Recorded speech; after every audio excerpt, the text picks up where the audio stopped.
दोस्तों पिछले कुछ समय में चाइना ने लगातार भारत के ऊपर हंसी उड़ाई है। आपको याद होगा जब कोविड की सेकंड वेव भारत में बहुत ज्यादा बेकाबू हो गई थी, उस समय चाइना ने ये पोस्टर जारी किया जिसमें भगवान श्री गणेश बैठे हुए हैं वर्ल्ड लीडर्स के साथ में और वहां पर मदद मांग रहे हैं। यहाँ पर आप ऑक्सीजन का सिलेंडर वगैरह देख पा रहे होंगे, ड्रिप देख पा रहे होंगे। यानी वो ये कहना चाहते थे कि देखिए भारत के अंदर कोविड पेंडेमिक इतना ज्यादा बेकाबू हो गया कि उसके पास अपनी खुद की ऑक्सीजन भी नहीं बची। अब ऑब्वियसली इतनी व्यवस्था हमारे पास नहीं थी, हमें नहीं पता था कि कोविड इतने बड़े लेवल पर फैल जाएगा।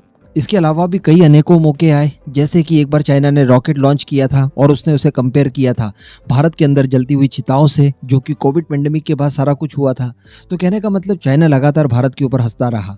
लेकिन दोस्तों हम उसके ऊपर हंसेंगे नहीं, क्योंकि किसी की लाचारी के ऊपर हंसना अच्छी बात नहीं है। लेकिन अब आप आगे वीडियो में बस गिनते जाइए, मैं आपको चाइना की लाचारी के एक नहीं 100 किस्से बताने वाला हूं, जो कि रिसेंटली घटित हुए हैं पिछले एक सप्ताह में। और इस समय की बात की जाए, बिल्कुल ताजा खबर जो निकल कर आई है वो ये है कि चाइना के लोकल लोगों से लेकर तिब्बत के लोगों ने बिल्कुल मोर्चा खोल दिया है शी जिनपिंग के खिलाफ। और इस समय चाइना के अंदर यकीनन अफरा तफरी का माहौल है।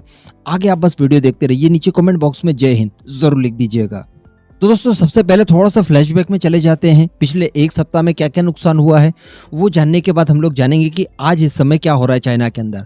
तो देखिए सबको लग रहा था कि शी जिनपिंग शायद अपना तीसरा टर्नियर पूरा नहीं कर पाएंगे, यानी वो तीसरी बार राष्ट्रपति नहीं बन पाएंगे चाइना के। और लोगों को काफी उम्मीदें थी कि वहां पर इकोनॉमिक्स के फिर से नए रिफॉर्म्स आएंगे और उनके पैसे काफी हद तक बढ़ेंगे। ये कौन सोच रहा था? जो दुनिया भर के बड़े बड़े इन्वेस्टर्स हैं वो। लेकिन ऐसा कुछ नहीं हुआ। शी जिनपिंग या फिर ही जिनपिंग जो भी है वो तिबारा से चाइना के राष्ट्रपति बन जाते हैं। उसके बाद हुआ क्या? सबको पता चल गया कि जो चाइना की आर्थिक नीतियां हैं वो इसी तरह की चलती रहेंगी।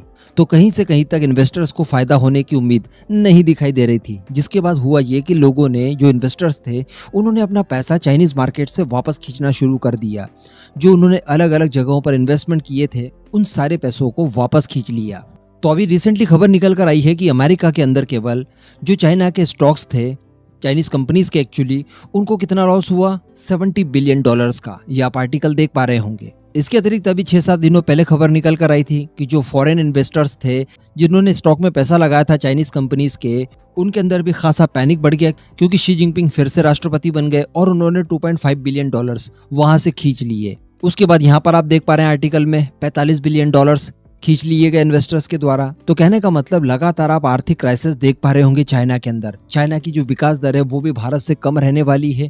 आने वाले कई सालों तक किसी भी तरह की कोई उम्मीद की किरण चाइना के अंदर नहीं दिखाई दे रही है। लेकिन जो सबसे बड़ी चीज निकलकर सामने आई है, जो आज की खबर है, वो ये है कि दुनिया भर के अंदर चाइना ने जो तोहफा दिया कोविड पेंडेमिक के तौर पर, उस तोहफे का सबसे ज्यादा उपयोग अब चाइना ही कर रहा है।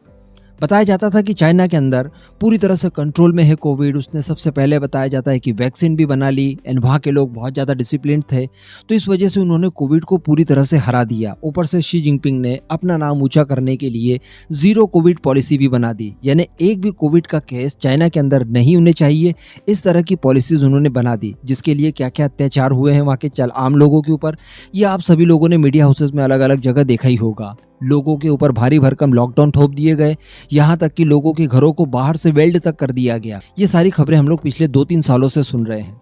लेकिन बताया जा रहा है कि एक बार फिर से चाइना के अंदर कोविड पेंडेमिक बेकाबू हो गई है। जी हाँ, फिर से कह दीजिए आपकी महामारी का दौर चाइना में शुरू हो गया है। अगर हम लोग चाइना में पिछले 28 दिनों में कोरोना वायरस से पीड़ित लोगों की बात करें तो जो कुल मामले दर्ज हुए हैं वो हुए हैं 64,228, जिसमें 595 लोगों की मौत हो चुकी है। और जो कोविड के टोटल नंबर्स हैं जो वहां पर अभी इस समय इन्फेक्टेड हैं, उनकी संख्या हो चुकी है 1,78,178।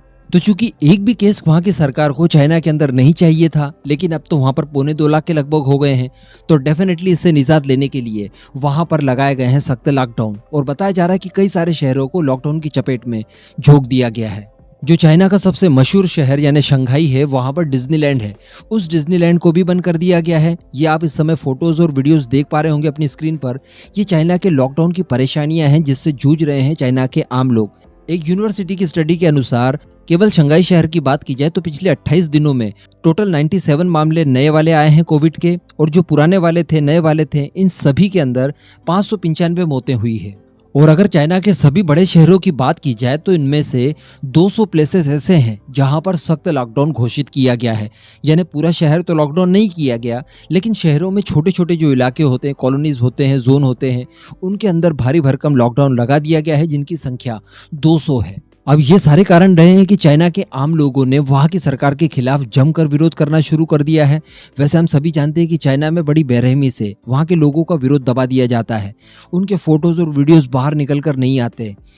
लेकिन इसी के साथ साथ जो सबसे बड़ी खबर निकल कर आई है वो आई है तिब्बत की राजधानी ल्हासा से। जी हाँ, वहाँ पर भी चाइना ने जो कोविड मामलों को लेकर लापरवाही बरती है और जो खराब प्रतिबंध किए हैं, उनको लेकर लोगों ने बड़े स्तर पर प्रदर्शन करने शुरू कर दिए हैं। तो कहने का मतलब शंघाई हो, बीजिंग हो या फिर ल्हासा हो, इस तरह के सभी प्रमुख शहर जो इस समय चाइना के अधिकार क्षेत्र में हैं, उन सभी में लॉकडाउन जैसी खतरनाक परिस्थितियां हैं। और वहाँ के लोकल लोगों के साथ साथ तिब्बतियंस ने भी मोर्चा खोल दिया है चीनी सरकार के खिलाफ, क्योंकि लॉकडाउन से लगातार वहाँ की आर्थिक स्थिति खराब होती जा रही है। वहाँ पर बिजनेस वगैरह, व्यापार वगैरह सब कुछ बंद पड़ा है, मैन्युफैक्चरिंग हो नहीं पाती है। यही एक कारण है कि इन्वेस्टर्स ने अपना पैसा बाहर खींच लिया। उन्हें पता है कि शी जिनपिंग आ गए हैं फिर से, तो वो अपनी जीरो कोविड पॉलिसी को लगातार यूं ही चलाते रहेंगे और ये सारी दिक्कतें फिर से चलती रहेंगी, तो तब तक उन्हें बिल्कुल भी फायदा नहीं होगा। तो यही एक कारण है कि वहाँ के आम लोग भी परेशान हैं और साथ में इन्वेस्टर्स भी परेशान हैं। कहने का मतलब अकेला शी जिनपिंग ही काफ़ी है पूरे चाइना को बर्बाद कर देने के लिए। मोदी जी से आप बोल दीजिएगा कि अग्नि 6 बनाने की कोई ज़रूरत नहीं है। जय हिंद।